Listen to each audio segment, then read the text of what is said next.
we bought Anna a sewing machine, and so she's been making aprons. And the other day we had this is my prototype laptop bag. Nice. That's cool. So she's going to start.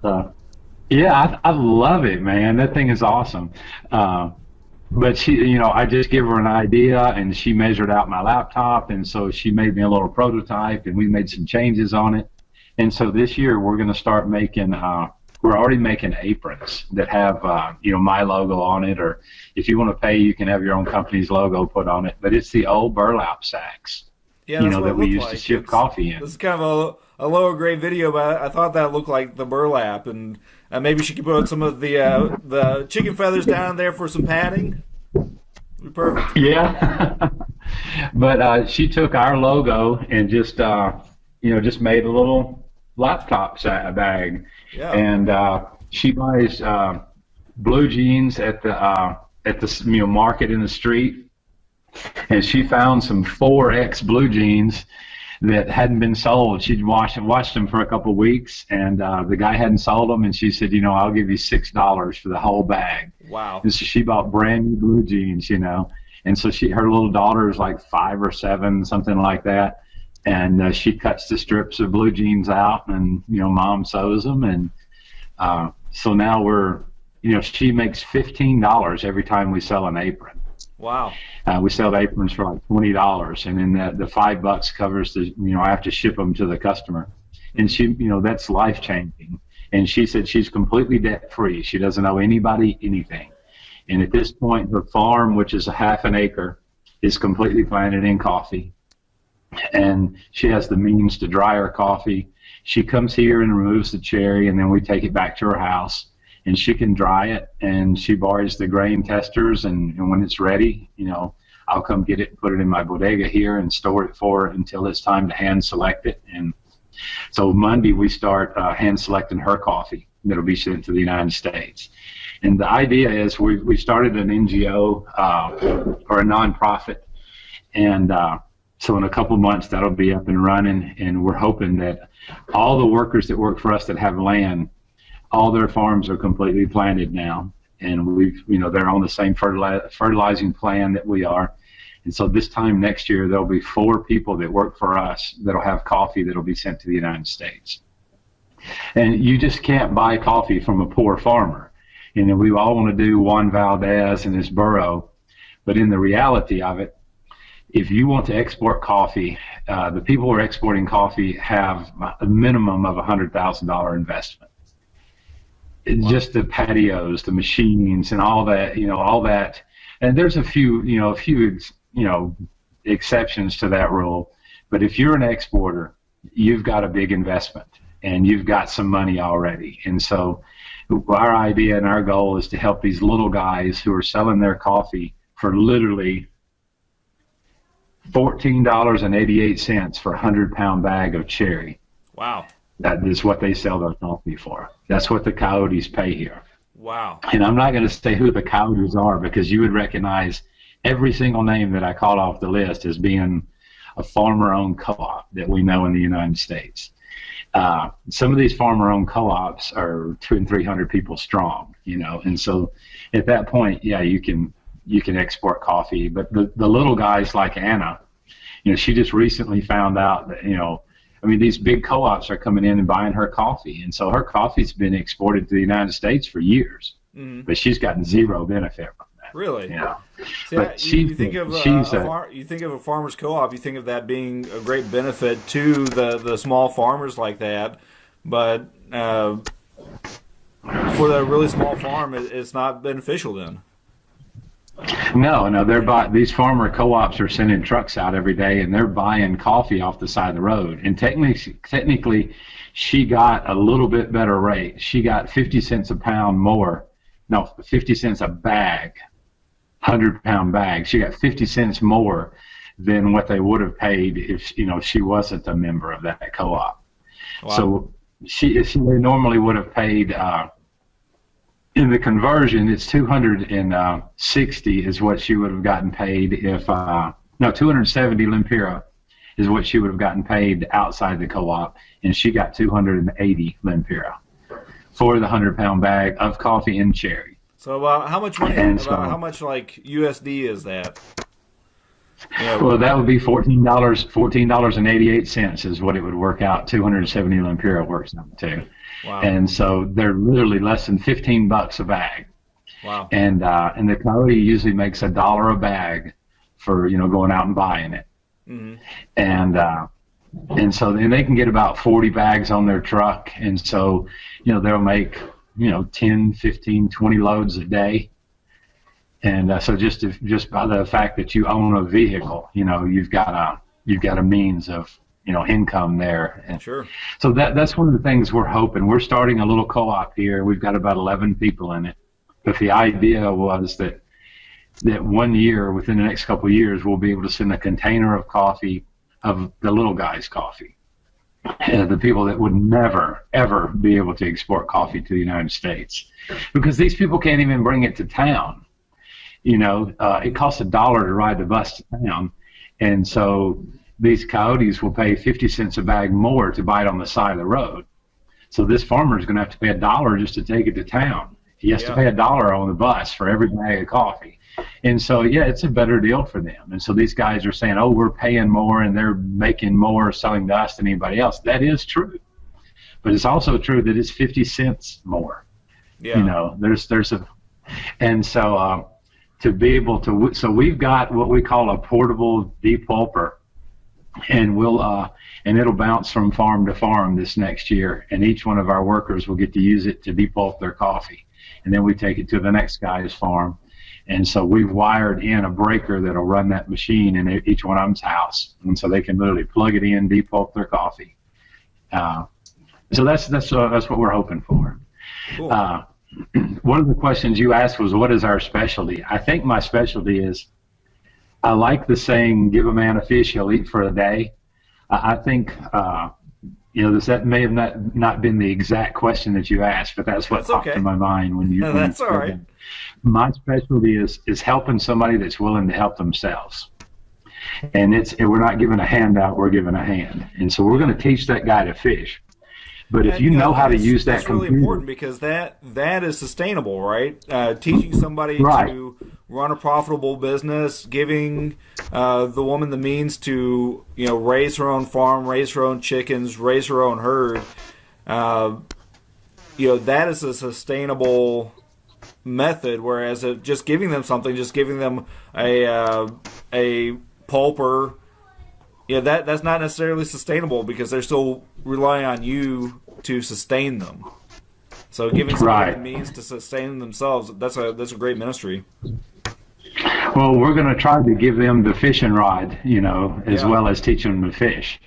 And so, because it's sort of bad watching the fish walk by and you know how to fish, but you don't have a means of getting them out of the water. Yeah. And so we're gonna try to teach them how to get that fish out of the water, and then how to take it and cook it when they get home. And so, and hopefully to grow that thing, And the really a great blessing would be is if they would pass it on to somebody else. If they would teach somebody else, or they would take somebody under their wing.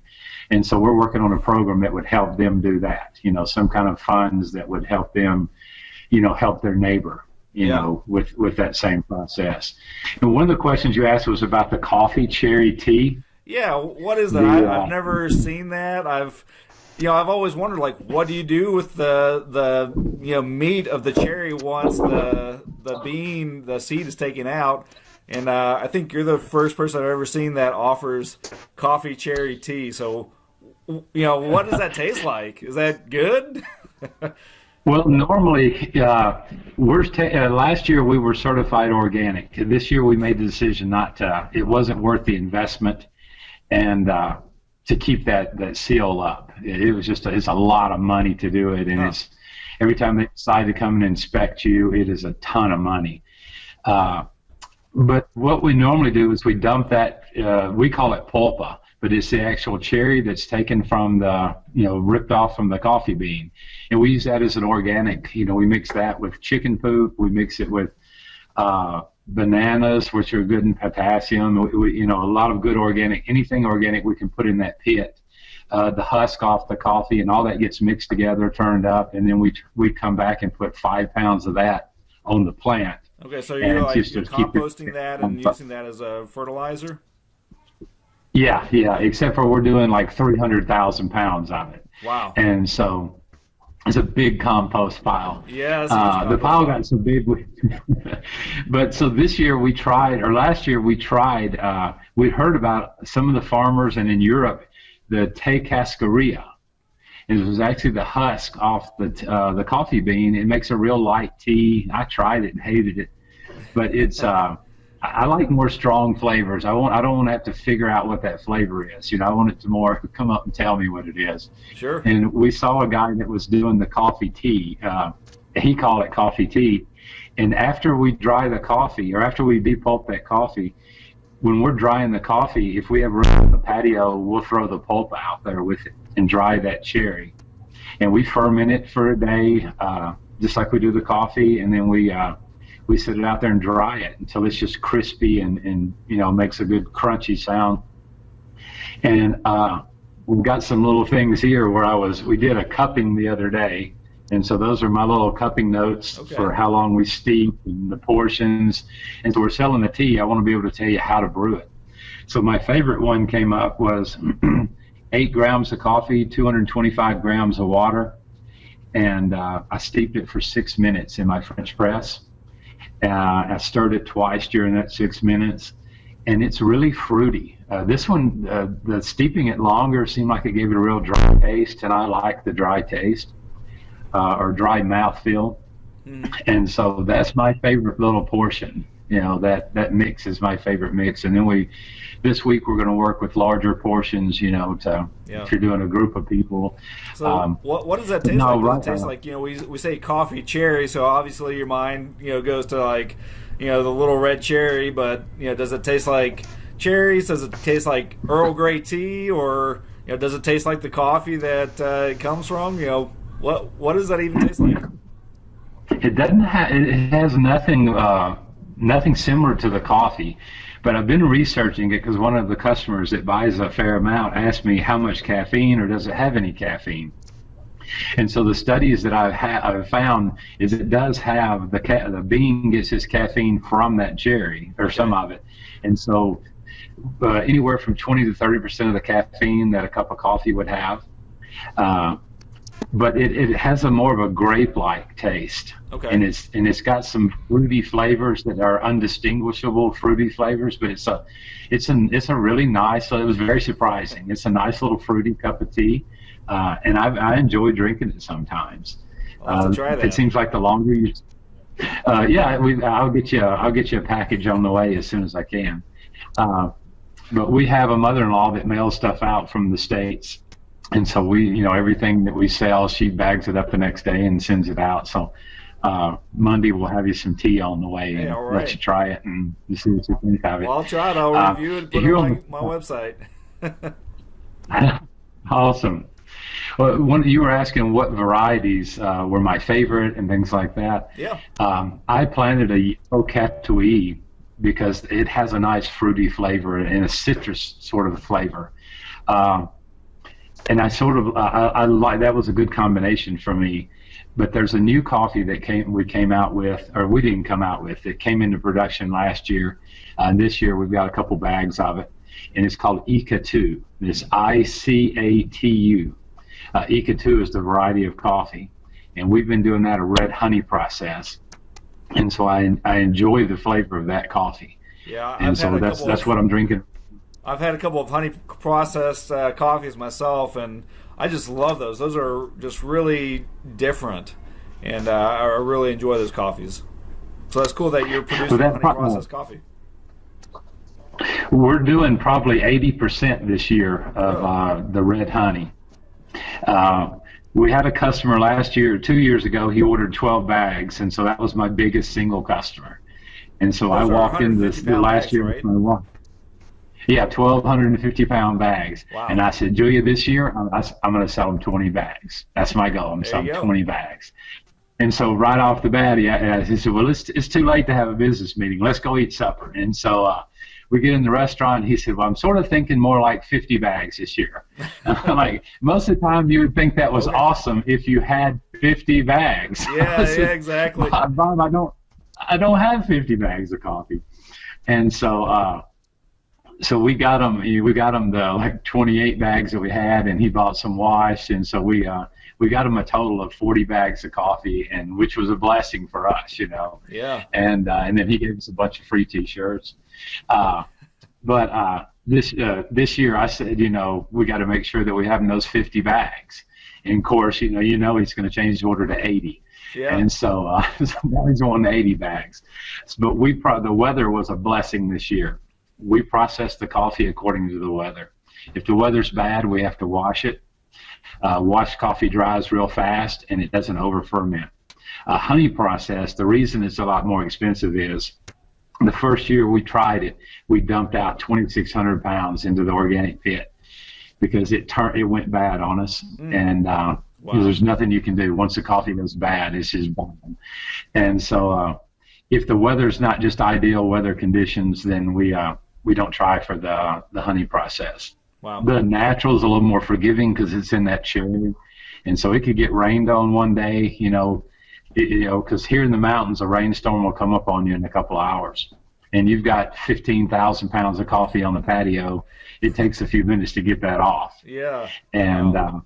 And especially the natural, because you have to be so gentle with it, because if you're rough with it and it pops that bean out of the cherry, then it's no longer a natural coffee. Huh. And so it has to stay inside inside the cherry to be natural. So this year it was a blessing. We had really good weather, and our coffees are all going to be mid-80 coffees, and everything we've cupped so far is really, really nice for us. But the Ika 2 is probably one of my more favorite coffees. And now, do you roast coffee? Yeah, so I do have a little home roaster. I have a Fresh Roast SR500. It's a little fluid airbed roaster. Oh, do you have one of those? Oh, yeah, there it is. Perfect. Well, I have the same. Yes. Nice. Because I had an extra $100 and had no idea what I was buying, so I went with the 700. I've never been able to get it to hook up to my computer.